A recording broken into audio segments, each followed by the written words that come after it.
Hi, I'm Angela Keef. I'm an adjunct faculty member here at Plymouth State University, and I teach a graduate course in special education. I teach undergraduate courses for about children with disabilities and special education in the state of New Hampshire. Alrighty, so what type of disabilities have you encountered while being a special ed teacher?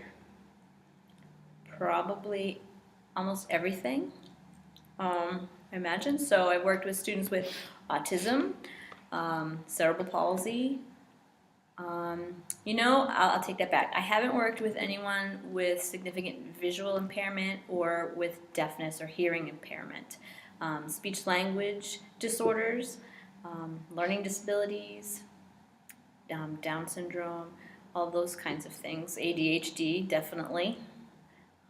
Let's see, what else? Kids with executive function disorders, kids who are on 504 plans who didn't actually have a disability under IDEA, but were certainly, disabled in their own right, whether it be ADHD or some medical conditions. I've worked with people who've had, diabetes, depression, emotional behavioral disturbance. I have worked with those kids a lot. So just about everything except for the vision and the hearing.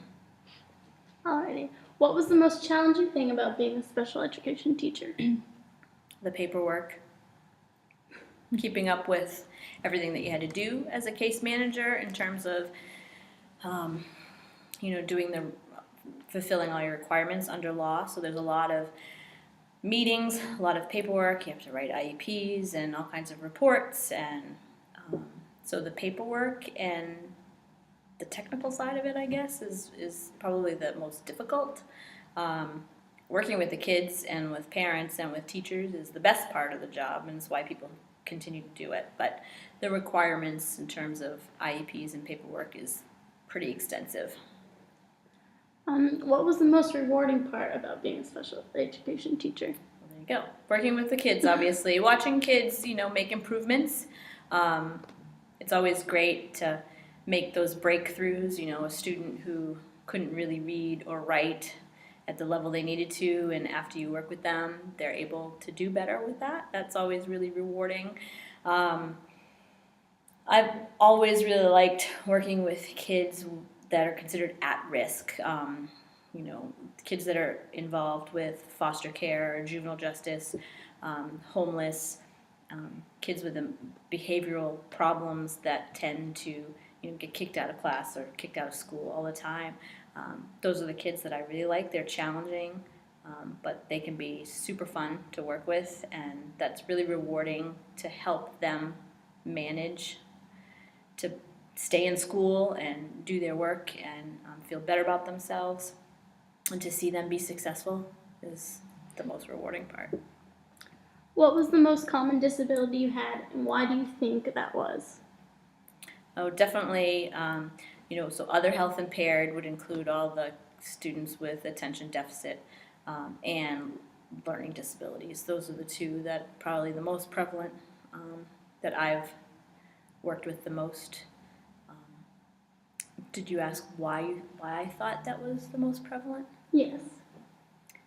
I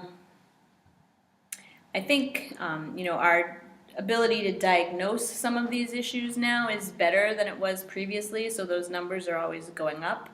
There's always a question about whether we overdiagnose or not. Our ability to diagnose different disabilities such as ADHD and learning disabilities has gotten better over time, so I think we're identifying them more. But those are, the most common, I think almost anybody could be considered to have some sort of attention deficit or some sort of learning disability if we really looked at every single person in schools. So I think that's probably why, there's just more of those students than there are other students, because they're not as significant sometimes a disability as, a student with, multiple disabilities or significant cognitive impairments. You just see those less.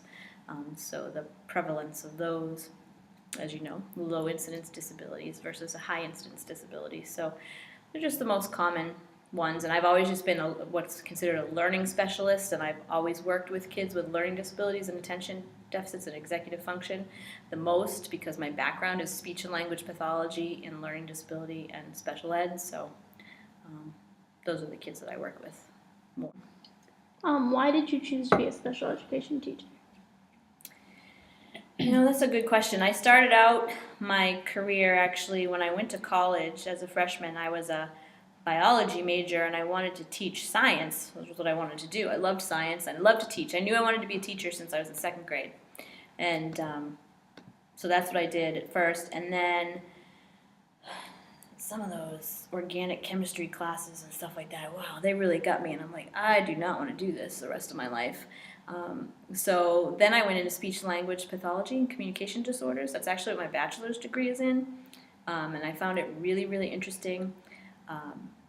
And then when I had my bachelor's degree, I just continued on. I thought it would be really, really interesting to be in special education, to get a wide variety of students so that I could work with all kinds of students and not just be pigeonholed into speech and language. So that's what I did my master's degree in. Was in special ed, and I just found I really enjoyed working with kids and wanted to work with all different kinds of kids so often. What is your thought about gifted students? That's a tough one. I find it interesting in the class that you're taking with me, Children with Disabilities, that textbook has the last chapter is on gifted and talented, and we don't really do anything with that because this is considered children with disabilities, and I don't consider them obviously a student with a disability in terms of their ability to do academic work. But unfortunately, our funding for gifted and talented programs is typically one of the first things to get cut from school district budgets when things get tough, and I don't think we spend enough time with our gifted students. So over time, in effect, I do think it becomes sort of a disabling condition for them because they're not pushed as far as they could go, and they could probably be doing better and being exposed to more rigorous curriculum. And I do think in some school districts they're not as much of a focus, and they probably do lose out on opportunities that would be good for them. So I think there needs to be a bigger focus on those kids, and I think we need to have programs for them. I don't think that they should be labeled as gifted and talented under IDEA or anything like that as a disabling condition, but I do think that they're an exceptional case and they should be given more opportunities. How long do you think a student with a disability needs to be in a regular classroom on a day-to-day basis? You probably know what I'm going to say in this answer. I think it depends. It's individualized for a reason.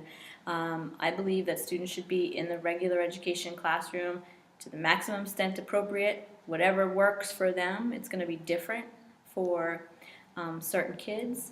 I certainly think that, most students with disabilities can be included in a regular classroom 100% of the time and given the services that they need to be successful, but I do think there are some students who need more structure, more one-on-one direct instruction, and more help that probably need to be taken out of the regular ed classroom at times. But I think it totally depends, case-by-case, individual basis. Was it hard to tell parents that their child has a disability? Sometimes, yeah, it can be a real emotional experience for them. Sometimes they are really overwhelmed and very confused, and yeah, it can be really, really difficult. You have to approach it in the right way. I always try to really talk about the positive things, what their child is good at, the strengths that they do have, and just because they have whatever disability doesn't mean that they're not going to be able to be successful in their life, and it's not necessarily going to, negatively affect them. And so I try to keep it as positive as possible. But yeah, it can be really hard, especially if, it's really like the first time they have like no idea and it takes them by surprise. That can be really difficult. I tended to, most of my career has been spent at the high school side of things, so I a lot of times have worked with families who have known that there's been a disabling condition. There's only been a few instances in my career where I've really been at the beginning end of that, working with younger students who are being diagnosed for the first time. Was it hard to see your students grow and graduate? Oh yeah, absolutely. Yeah, it's always graduate. I always work with high schoolers, so that was always a thing. They always leave at some point. So yeah, it was really it's great. It's a bittersweet moment where you're super happy and super excited, and sometimes very relieved that they made it. But you create connections with kids, and some of them you will talk about for the rest of your life. Like I actually still am in touch with quite a few students that I worked with, and they're just always going to be a part of your life, and you learn something from all of them. And it's hard. You build a relationship with them, and then they're gone. So yeah, it can be really sad, but obviously you're really super happy for them and hope that they do well. And it's really fun to keep in touch when they contact you after the fact. And then last is, what is your thought about tracking? Oh, we're still talking about that, huh? That's an interesting. That's a good question. We wanted to get rid of that completely, years ago, and say, oh, we're not gonna do tracking, and we're gonna do heterogeneous groups, and all kids are gonna be together all the time. And while I think that it's kind of a noble pursuit, in reality, it's really hard to do. Especially when you get into the high school years. I mean, you've got, so you talked about gifted and talented. So you've got kids who, super high IQs, who are off the charts, doing all this amazing stuff, and then, you have students who have some significant disabilities, putting them into the same classroom and expecting them to together be able to do, British literature and talk about it. That gets hard in real life. So, I'm kind of, I think you can get differentiated instruction to work. I think you can do heterogeneous classes, but I think there comes a point when there are kids who need to be in AP calculus, and then kids who need to be in a more of a basic life skills math. It's just, it's the way it is. So I think even though we don't call it tracking as much as we used to, I think we still do it. School districts still function that way. We just try to be more inclusive when we can, as much as we can. But I think we have to meet kids where they're at. And there are kids who are moving ahead faster than some other kids. And I don't think that's necessarily a bad thing if we're giving each student what they need. We have technical and career centers for a reason, because we have kids who want to be ready for the world of work when they graduate. They're not going off to Harvard Law School. If we're doing what kids want and what's good for kids, then I think that's okay. I don't know if that answers the question or not, but But that's it. Thank you.